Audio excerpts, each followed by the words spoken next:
Halo Sobat YouTube, ketemu lagi dengan saya Mendy Krisdiantoro di channel Uang Receh. Bagaimana kabar kalian hari ini? Semoga selalu dalam keadaan yang baik ya. Nah teman-teman, pada kesempatan kali ini kita akan lanjutkan pembahasan kita yang kemarin, tepatnya di video 1 hari yang lalu teman-teman. Dimana Uang Receh pada hari itu bahas tentang FEC Approve Bitcoin ETF. Tapi kenapa kok chart dari Bitcoin itu malah down di saat approve ini dimulai teman-teman? Akankah ini semua hanya skenario atau FOMO belaka untuk narasi selanjutnya, yaitu Bitcoin ETF? Nah, pada kesempatan kali ini kita akan bongkar sedikit teman-teman, just update saja bahwa sebenarnya BlackRock itu mengajukan yang namanya Bitcoin ETF Spot. Sedangkan kemarin yang di-approve oleh SEC itu adalah Bitcoin Future ETF, teman-teman. Jadi di sini itu adalah dua hal yang berbeda, di mana yang satunya adalah spot ETF, yang satunya adalah future ETF. Di mana kita harus mengetahui teman-teman, kalau yang diajukan oleh BlackRock itu tentunya punya korelasi dengan supply and demand yang sekarang ada di market. Artinya kalau BlackRock itu mengajukan Bitcoin ETF spot, secara tidak langsung BlackRock harus punya aset berupa Bitcoin teman-teman, dan itu 1:1, berbeda sama yang di approve oleh SEC kemarin itu. SEC itu approve Bitcoin leverage future dengan 2 kali leverage.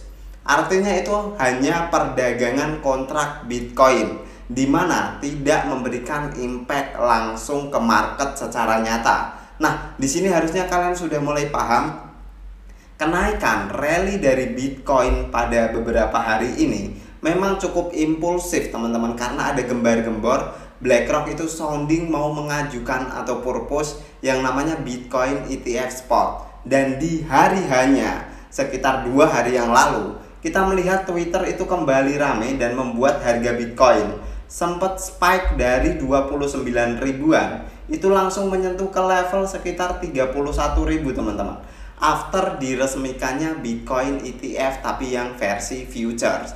Nah, perlu kalian ketahui sebelum bahas ke price actionnya, sebenarnya SEC itu sudah approve sebanyak 7 lembaga atau 7 jenis Bitcoin future ETF teman-teman, dan semuanya itu punya sudah bisa dibeli oleh warga Amerika Serikat atau investor di Amerika Serikat.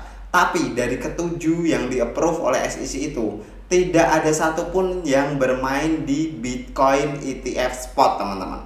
Nah, itu adalah kuncinya. Jadi berbeda antara Bitcoin ETF Spot dengan Bitcoin ETF Futures. Nah, lanjut kita akan cek untuk price action dari Bitcoin.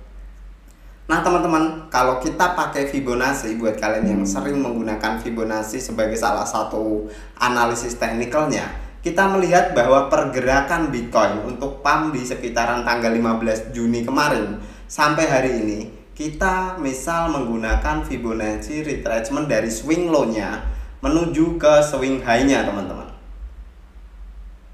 Sebentar, kita cek dulu. Misal kita tarik dari sini menuju ke swing high-nya, kita melihat bahwa sebenarnya untuk pergerakan dari Bitcoin ini itu kemungkinan besar akan ada koreksi teman-teman, dimana kita melihat di bagian atasnya Bitcoin itu belum berhasil break dari posisi resisten dari pergerakan sebelumnya, dan bahkan terjadi pelemahan momentum daripada buyers teman-teman. Ini artinya ada kemungkinan Bitcoin akan take down dulu untuk mengambil nafas, sekaligus mengambil pijakan dan menentukan titik lower low-nya, dimana ada kemungkinan dari pergerakan ini kita harus antisipasi di Fibonacci 0,5 teman-teman, yaitu berada di angka 28.038, dan satu lagi Fibonacci 0,618, itu untuk angkanya adalah 27.238. Nah, biasanya pergerakan Bitcoin after naik impulsif akan ada koreksi sekitar 50% ke Fibonacci 0,5.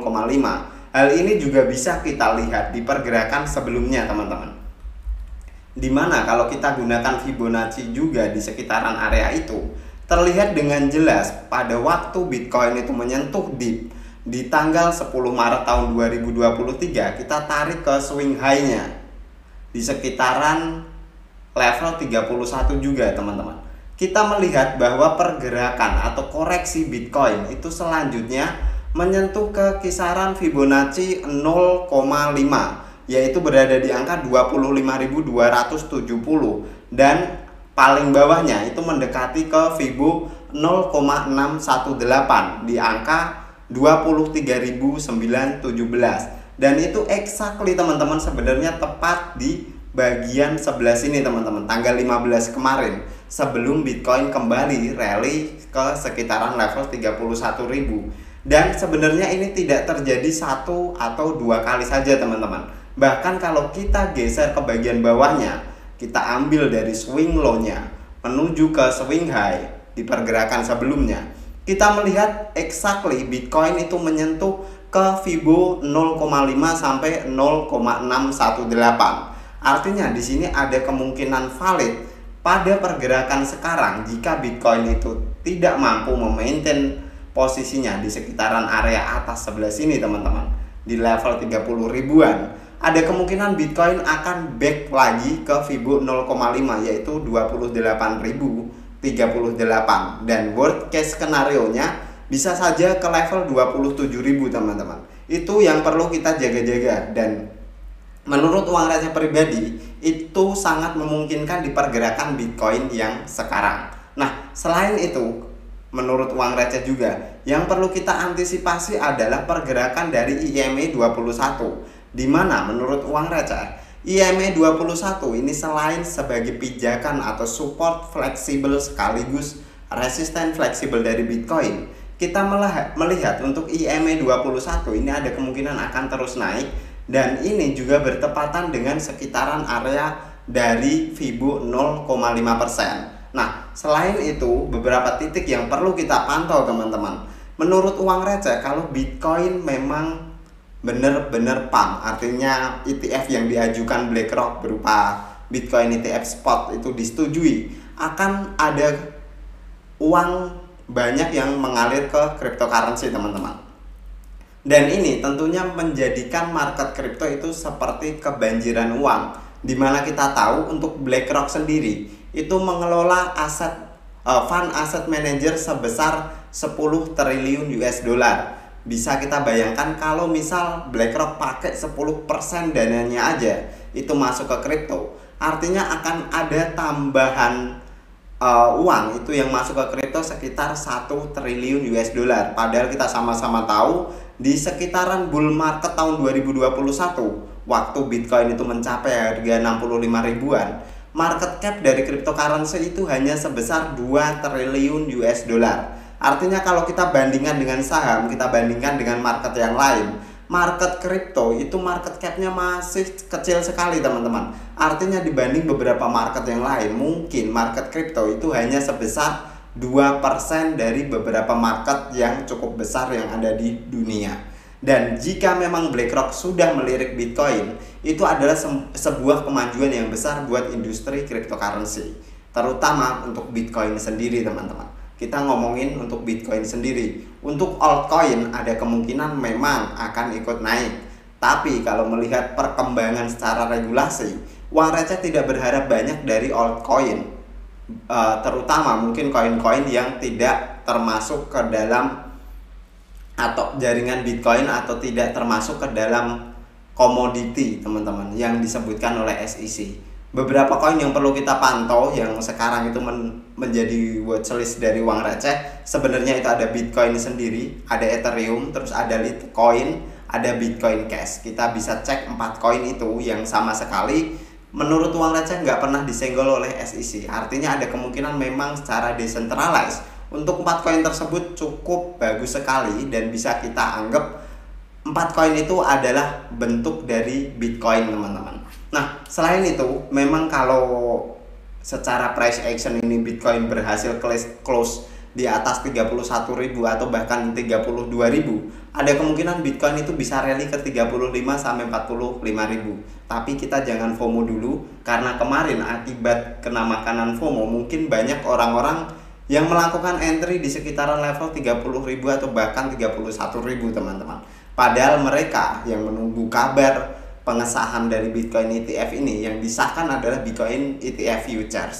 Memang sama-sama ETF, tapi harus kita cek terlebih dahulu apa bedanya sih Bitcoin ETF Spot sama Bitcoin ETF Futures. Dari keduanya, akankah punya impact langsung ke market seperti itu? Nah, kesimpulan dari video ini sebenarnya Uang Receh masih menanti-nanti teman-teman kapan SEC itu mengesahkan apa yang diajukan atau apa yang dipropose oleh BlackRock. Kalau sampai ini memang benar-benar disahkan oleh SEC, ada kemungkinan Bitcoin memang akan masuk ke Wall Street. Dan jika Bitcoin masuk ke Wall Street, artinya dana yang masuk ke Wall Street itu bukan dana yang ecek-ecek teman-teman. Setahu Uang Receh, Wall Street itu mengelola saham atau securities itu untuk market cap-nya sebesar 45 triliun US dollar. Artinya kalau kita bandingkan dengan cryptocurrency dengan market cap sekarang sekitar 1,1, itu hampir 40 kali lebih besar dari market kripto. Dan jika kripto berhasil masuk ke sana, ada kemungkinan Bitcoin super bullish. Bahkan 65.000 bukan level yang mustahil untuk Bitcoin patahkan di next ATH-nya teman-teman. Nah, kita sama-sama menunggu, kita sebagai pemodal kecil, kita sebagai retail, kita sebagai investor, sekarang adalah saat yang tepat untuk memperpanjang nafas kita bagaimana kita mengikuti BlackRock pada saat berlari agar kita nggak ketinggalan terlalu jauh teman-teman. Sekian dulu, thank you for watching till the end, see you on the next video.